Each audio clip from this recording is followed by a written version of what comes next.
મિત્રો, જેવાયએફના માધ્યમથી આજે એક પુસ્તકનું મૂલ્યાંકન, એક પુસ્તક વિશે વાત કરવા જઈ રહ્યો છું. હું ભાવેશ રવિશંકર જોશી. પુસ્તકોની દુનિયા પણ અલગ હોય છે. જેમ જાત ભાતના માણસો એમ ભાત ભાતના પુસ્તકો. લેખ સંગ્રહ, નવલિકા, નવલકથા, લઘુકથા, લઘુ વાર્તા, અનેક વિષયો હોય છે. પણ જનરલી આપણે પુસ્તકને બે ભાગમાં વાંચી શકીએ.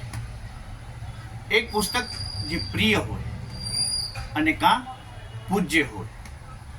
બહુ ઓછા પુસ્તકો એવા હોય છે જે વાચકોમાં પ્રિય હોય, વાચકો માટે પૂજ્ય હોય, સાથે સાથે પથદર્શક અને માર્ગદર્શક પણ હોય. આજે એવા જ એક પુસ્તક, આધ્યાત્મિક અદ્ભુત રહસ્ય વિશે વાત કરવા જઈ રહ્યો છું, જેના લેખક છે ડૉક્ટર રવિશંકર નાનજી જોશી, જે બાબુ મહારાજ તરીકે પ્રખ્યાત હતા. આ પુસ્તક વાચકોમાં ખૂબ જ પ્રિય છે. અધ્યાત્મને લગતું આ પુસ્તક છે એટલે વાચકો માટે પૂજ્ય છે, અને સાથે સાથે સાધના માર્ગમાં આગળ વધનારા સાધકો માટે આ પથદર્શક છે, માર્ગદર્શક છે. બહુ જ સરળ ભાષામાં અધ્યાત્મમાં કેમ આગળ વધવું એનું વર્ણન આ પુસ્તકમાં થયેલું છે. અને પુસ્તક એ લેખકના પોતાના સ્વાનુભવો પર આધારિત છે. લેખક પોતે 7 વર્ષ સુધી સાધુ વેશે ભારતમાં ફર્યા છે. ત્યાં એમને ભાત ભાતના અનુભવો થયા છે. એનો નિચોડ આ પુસ્તકમાં છે. પુસ્તક હાથમાં લઈએ અને મૂકવાનું મન ન થાય એવી સરળ શૈલી છે. બ્રહ્માનંદ, વિષયાનંદ, સાધના માર્ગમાં કેમ આગળ વધવું, બ્રહ્મ સત્ય જગત મિથ્યા, ધ્યાન અવસ્થા, દુનિયામાં કોઈ નાસ્તિક નથી, આ સાચું કે પેલું સાચું, ધર્મ વિજ્ઞાન, સ્વપ્ન વિજ્ઞાન, સમાધિ અવસ્થા જેવા અનેક વિષયો આ પુસ્તકમાં સમાયેલા છે. યમ છે, નિયમ છે, આસન છે, પ્રાણાયામ છે, ધ્યાન છે, ધારણા છે, અને સમાધિ અવસ્થા ત્યાં સુધી કેમ પહોંચવું એનું સુંદર નિરૂપણ આ પુસ્તકમાં છે. સ્વપ્ન વિજ્ઞાન એક અલગ રીતે આમાં વર્ણવવામાં આવ્યું છે. નાનકડી એની એ ટોપિકની હું વાત કરીશ તો એમાં લખેલું છે કે આપણે જેમ કહીએ છીએ કે સંસાર એ સ્વપ્ન છે, સંસાર સપનું ને બાજી ખોટી, ક્યારે સ્વપ્ન પૂરું થઈ જાય આપણને ખબર નથી પડતી.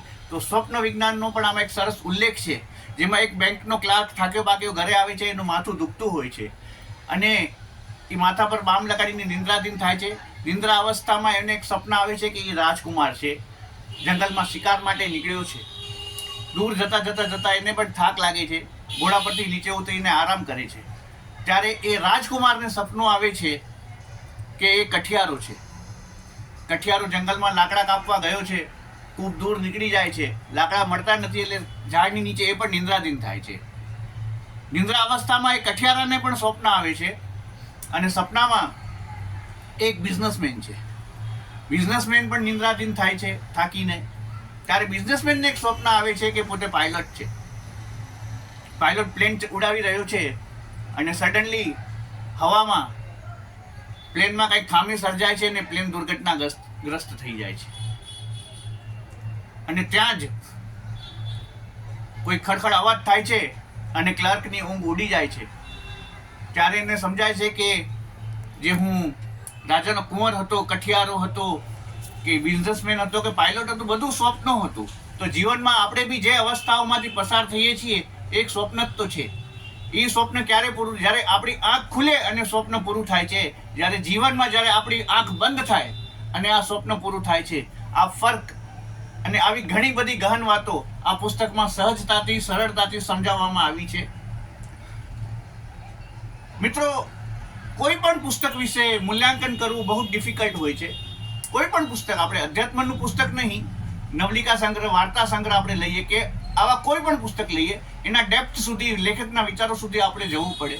એટલે મૂલ્યાંકન કરવું ખૂબ જ ડિફિકલ્ટ હોય છે.